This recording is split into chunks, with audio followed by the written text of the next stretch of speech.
Hi, everyone, and welcome to the special simulcast of the Neil Haley Show and the Cutting Edge Benefits podcast with our host, Tom Quigley of ClaimLinx. Tom, great to talk to you today, and we have a very interesting topic.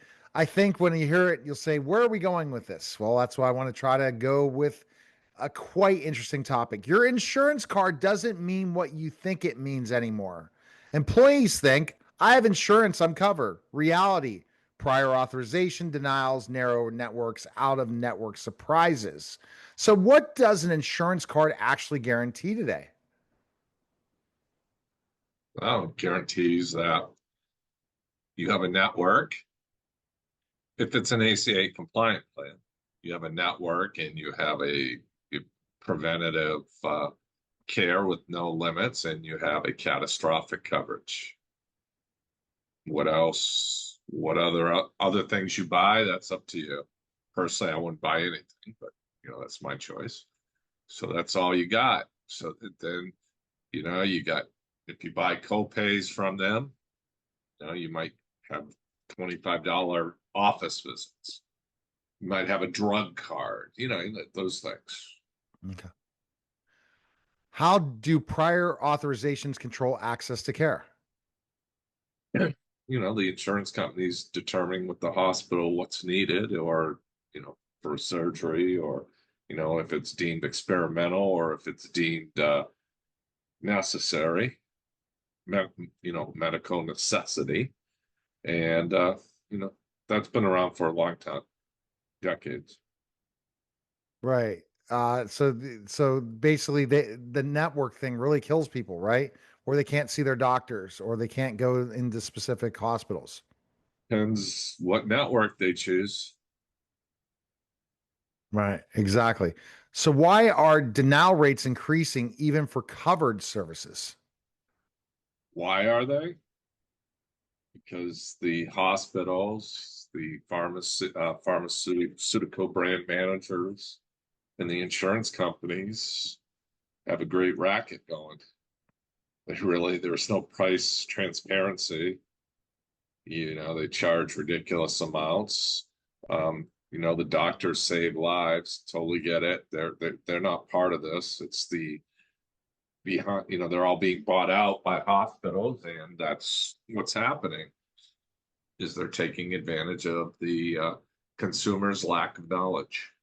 Yeah, and they definitely are taking that lack of knowledge They're because all guilty. It's not just one. I'm not going to sit here and I can tell you sad stories on all of them. And then you got the insurance agents going around not knowing what they're selling, and they get paid commissions based on how much everyone pays. right, Yeah, system's a exactly, little screwed up, if you know what I mean. exactly. What role do narrow networks play in limiting choice?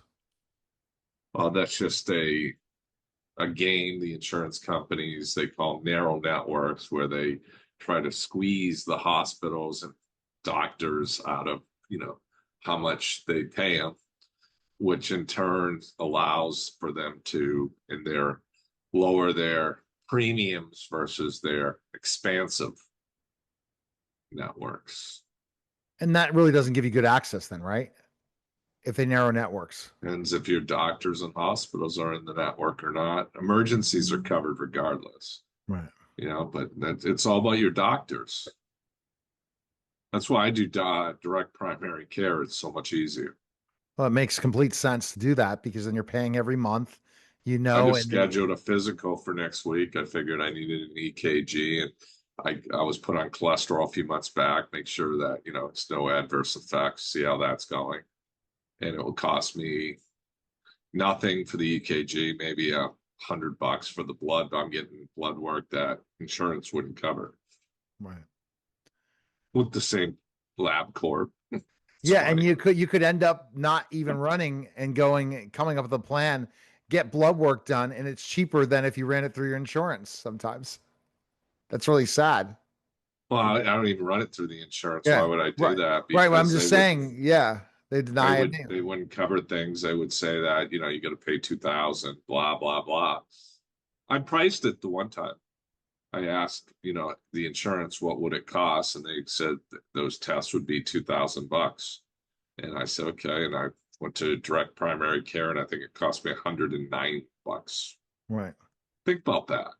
And Quest will work with you. A lot of these blood workplaces will work with Quest, Quest. all of the big buzzwords in the industry, Rupa, Health, all Yeah. they work with. It's Be- just they it's want not the some money. labs. Yeah. All the labs are doing is they charge a set fee, and then the insurance carriers inflate the rates. The middlemen do, right? And that's how you do it. Right. How It's all do a big, out big game. Yeah. So how do out of network surprises still happen in network care? Dr. Jones is doing the surgery, and Dr. Jones isn't in the network. The hospital is. So Dr. Jones is everything's, you got to pay all these extra out of network fees because Dr. Jones won't be in the network because he didn't like the reimbursement arrangement. So now his office becomes a collection agency. So how did they create these in networks? How long have this been going on? The 80s when they came out with HMO plans. When you heard about that, because you've been in this industry forever, Mm-hmm. what did you think of that? Good thing, bad thing? I was in high school and I thought it was great. I paid $5 or $2 to go to the doctor. I didn't. My parents did, right? They're school teachers in Massachusetts, and they literally the HMOs come out. They're having you do all these tasks and everything at like no cost and no. It was all game. But And when do you think the networks got the worst after Obamacare? at first they were using the regular networks, but the insurance companies didn't want everyone flocking to individual. So what they did is they put in shitty networks in some states, not all. Some states, such as Pennsylvania, Oklahoma, they use good networks. But what happened was Alabama's another one. What they did is they made these networks HMO and not very good in terms of what they had for doctors because they were getting all the bad risks, and their bread and butter is selling group health insurance or Exactly. using their networks for self-funded arrangements with Fortune 100 companies or anyone who self-funds. So if insurance is becoming access control, what should employers do differently?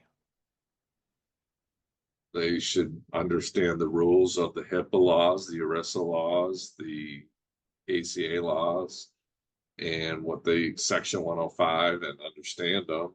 Because if they follow the rules and the laws, they buy their health insurance a lot differently than for their group than they would if they didn't. And most of them have not, and that's why they're paying so much. And so that's why the solution of working with you is so important, because you're going to see how much am I paying? How am I really helping my employees with good benefits? And how can I save? All of those things. And then how do I take advantage of programs that are available through hospital grants, disease grants, prescription grants, prescription rebates, all the buzzwords that people don't realize. Okay. Allows you to buy the insurance a little differently. All right. So the best place to go is claimlinx.com. Schedule a call with Tom and his team today. Appreciate it, Tom. We'll talk soon. Thanks. That was a special simulcast, the Neil Haley Show on the Cutting Edge Benefits podcast, guys. Take care.